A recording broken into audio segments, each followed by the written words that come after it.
working to connect a region of over 600 million bridges between our lands.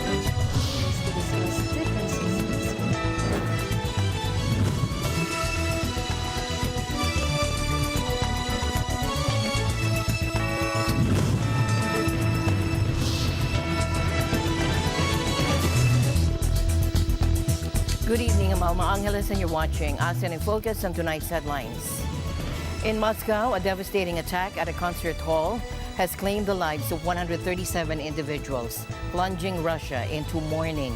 The Islamic State group has claimed responsibility for this heinous act. Authorities have apprehended 4 suspects who now face terrorism charges.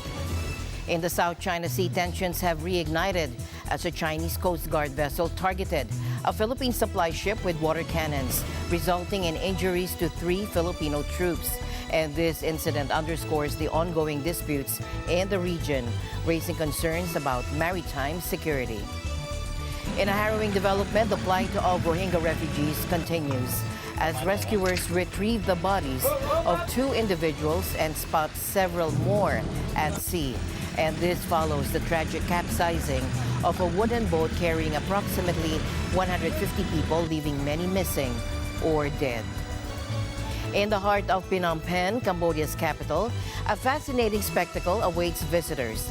A luxurious development inspired by the architectural splendor of Paris stands as a testament to the allure of opulent living in developing nations, and this ambitious project mirrors a growing trend of luxury real estate catering to affluent investors.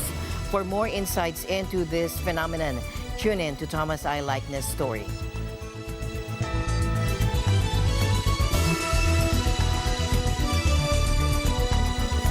A horrific attack at a Moscow concert hall has now left 137 people dead.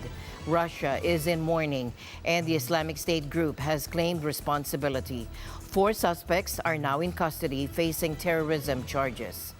Now, here are the details of the attack and the arrests. On Friday, gunmen opened fire at a concert in Moscow, killing 137 people and injuring over 150. The Islamic State group claimed the attack on social media. 4 men have been arrested and charged with terrorism. 2 of the accused admitted they did it, including one from Tajikistan. The Islamic State group posted Saturday on Telegram that the attack was carried out by 4 ISIS fighters, armed with machine guns, a pistol, knives, and firebombs as part of the raging war with countries fighting Islam. A video lasting about a minute and a half, apparently filmed by the gunman, has been posted on social media accounts typically used by IS, according to the site intelligence group. President Putin vowed to punish those behind the barbaric terrorist attack. He also claimed the attackers were arrested while trying to flee to Ukraine. But he didn't talk about the Islamic State's claim. And we already have some results.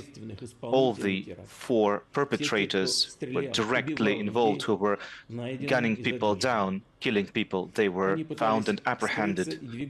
They tried to escape. They were moving towards the border with Ukraine. And we have data that suggests that they were about to be moved towards the territory of Ukraine by those in Ukraine. Our military services, our emergency services, our investigators are working on finding out the orchestrators of this terrorist attack, those who gave them transportation, who gave them weapons. These terrorists have no nationality, and there's only one future for them: retribution and oblivion. Meanwhile, Ukraine denies any involvement. Очевидно, і Путін, і інші покидьки просто намагаються звалити все це на когось іншого. У них завжди однакові методи, це вже було, і підірвані будинки були, і розстріли, і вибухи, і завжди вони звинувачують інших. Вони прийшли в Україну, спалюють наші міста, і Україну ж намагаються звинуватити. Вони катують, гвалтують наших людей, і їх же звинувачують. Вони сюди, на українську землю, нагнали сотні тисяч терористів своїх, воюють проти нас, і їм все одно, що відбувається всередині їхньої ж країни. Вчора ще все це сталося, і ця нікчема абсолютно Путін, замість того, щоб займати своїми громадянами Росії, звертатись до них, добу мовчав, думав, як це притягнути до України. Interestingly, on March 7th, the U.S. warned its citizens in Moscow about a potential attack on large gatherings, including concerts. While the timing wasn't exact, other details align closely with the March 22nd attack. The U.S. confirmed sharing this intelligence directly with Russia, but reports say Russia dismissed the warnings. Speaking to FSB chiefs last Tuesday, just 3 days before the attack, President Putin called the statement provocative and outright blackmail to intimidate and destabilize our society. First off, we need to continue to support the Russian armed forces and the Russian National Guard in carrying out their operations during the special military operation. We need to aid them in counterintelligence, in other operations, and help them in their operations in the Donetsk People's Republic and the Lugansk People's Republic and the other newly added territories.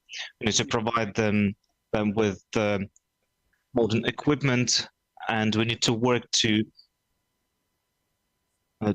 win over the trust of the people in the Donbass. With Russia focusing its resources on the war in Ukraine, it's unclear how seriously they took the U.S. intelligence. If the information was specific and credible, Russia's security services could face criticism for not acting on it. Moscow might try to blame Ukraine for the attack, deflecting responsibility and bolstering support for their actions there. Ну, здесь сейчас сложно понять, кто стоит за этим. Ну, враги России по-любому, враги Путина, чтобы пошатнуть строй, пошатнуть эту власть, чтобы народ засомневался в том, что он хорошо охраняется своим государством. Ну, это сделано, мне кажется, для подрыва внутренних этих, чтобы люди начали к мигрантам относиться плохо. Больше для чего? Чтобы подорвать общество внутреннее. То есть, честно говоря, даже всю ночь плохие сны снились, эти события, потому что новости смотришь, разные кадры, слезы, горе. Ну, очень сложно на самом деле, поэтому это большая утрата для всех. У меня, если честно, нет слов. Меня это просто морально раздавило. Я очень близко восприняла, потому что Крокус – такое место, где мы бывали очень много раз. И мне просто жалко людей, которые просто погибли ни за что. In another concerning development, tensions have flared again in the South China Sea.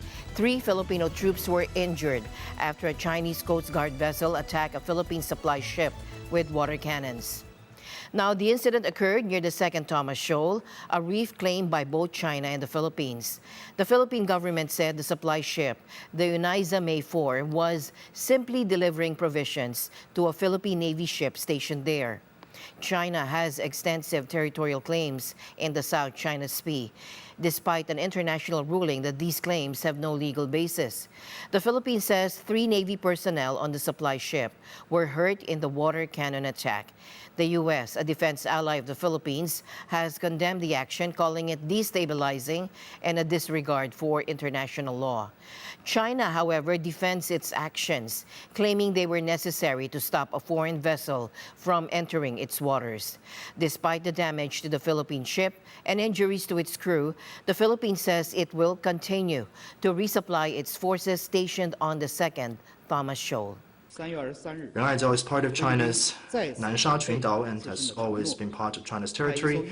On March 23rd, the Philippines once again broke its promise by sending a supply vessel to the two Coast Guard vessels to intrude into the adjacent waters of Rheingau in the name of resupply of so-called necessities. And in fact, this Philippine resupply mission is not to stand necessities, but to bring construction materials to the military vessels illegally grounded and aim at reinforcing the grounded warship so as to permanently and illegally occupied Rheingau. The Philippine side has repeatedly gone back on its own words and refused to fulfill its commitment, seriously violated its promise to China and violated Article 5 of the DOC.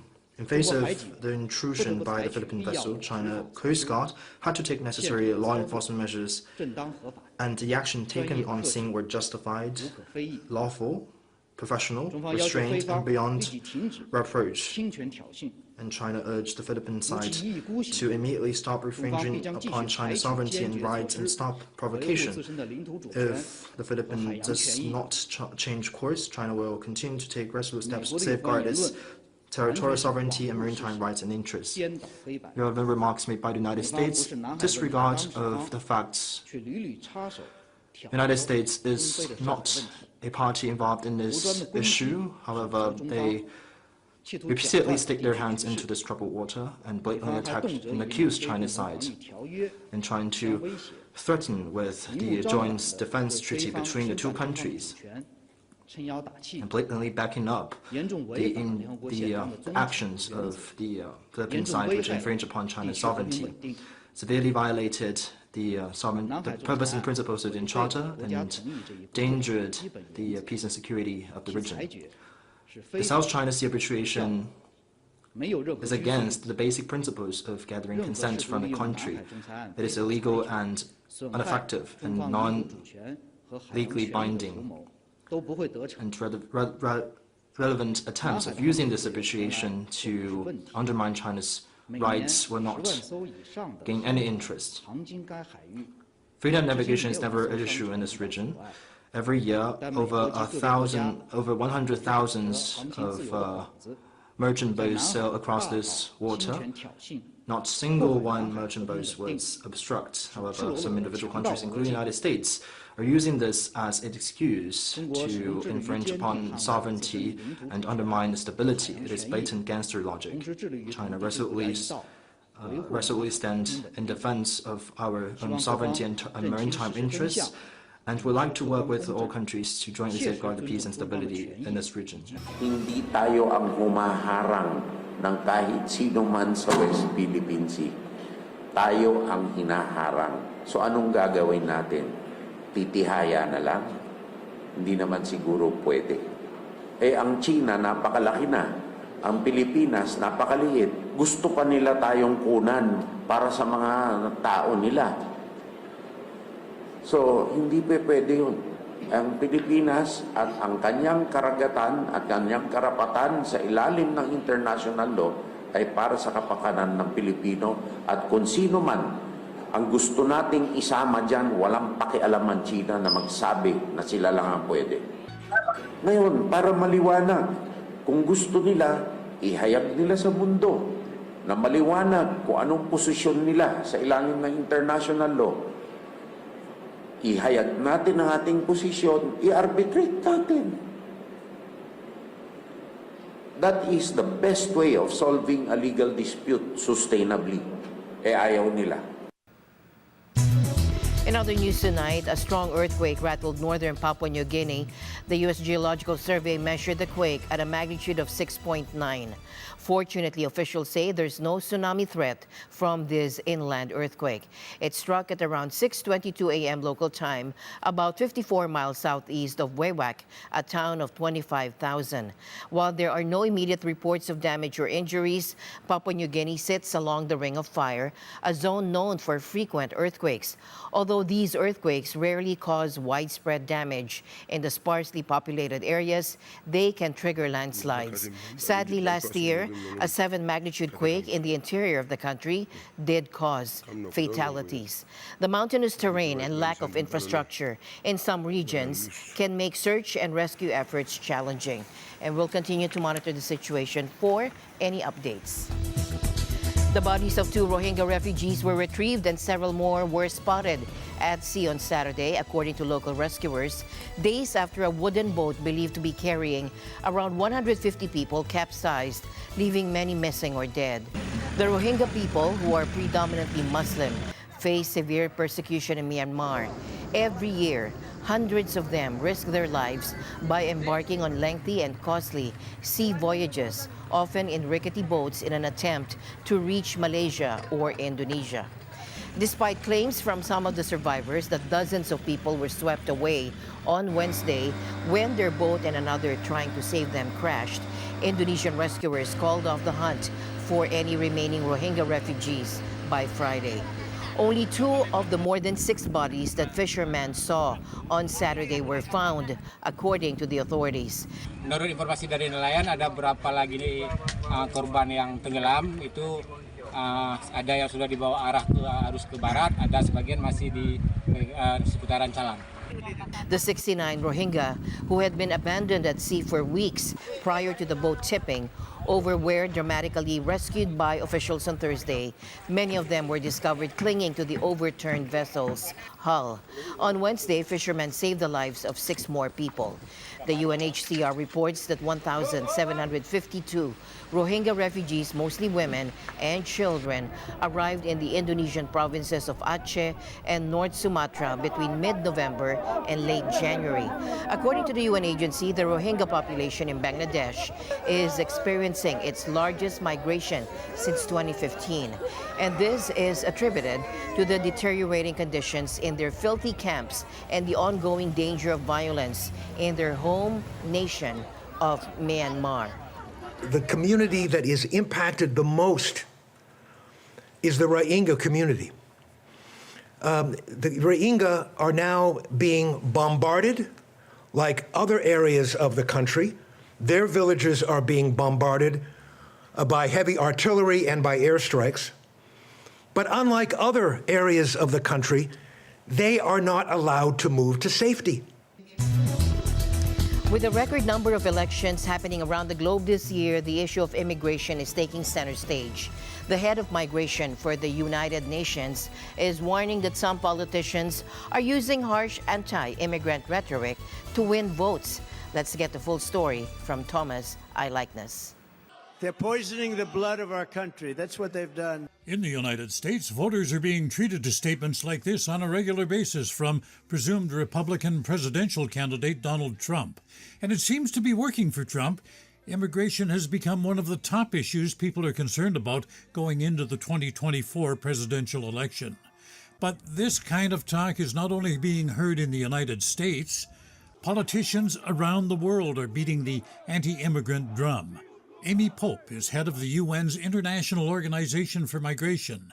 She says about half the global population is due to go to the polls this year, and she says anti-immigrant talk seems to be a crowd pleaser. The anti-migrant sentiment is an easy one for any politician to lean into, and it's particularly true because migrants don't vote. Pope says for politicians, it's easy to blame society's problems on newcomers, whether it be crime rates, inflation, unemployment, or insecurity. And she says no one seems to be pushing back on these claims. So that's the bigger concern. It's not what's playing out in real life. It's how that is being pulled into political rhetoric and being used to fuel campaigns. Pope says in some countries where anti-migrant rhetoric is rampant, they actually need more immigrants to keep their societies thriving.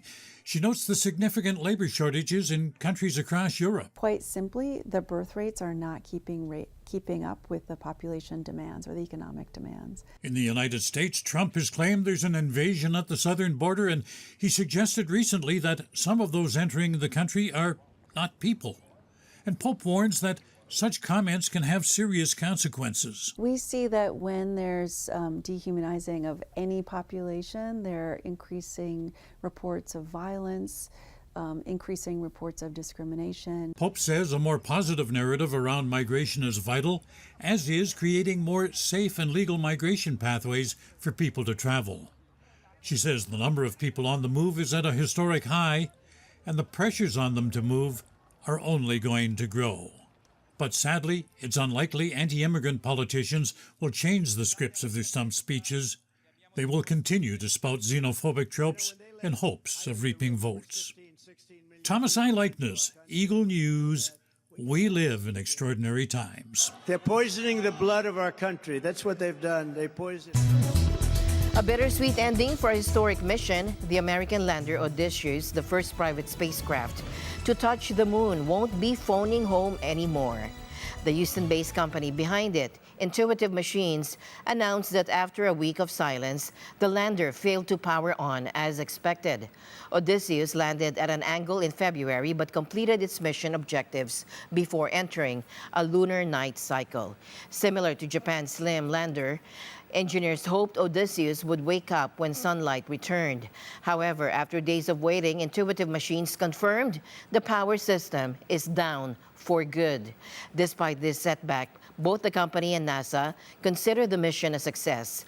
Odysseus paved the way for private sector involvement in lunar exploration and delivered valuable scientific data for NASA's Artemis program. The mission also marked the first American spacecraft to land on the moon since Apollo 17 in 1972. NASA is aiming to return astronauts to the lunar surface later this decade. Intuitive Machines has 2 more moon missions planned for this year, further supporting NASA's lunar ambitions. The ultimate goal?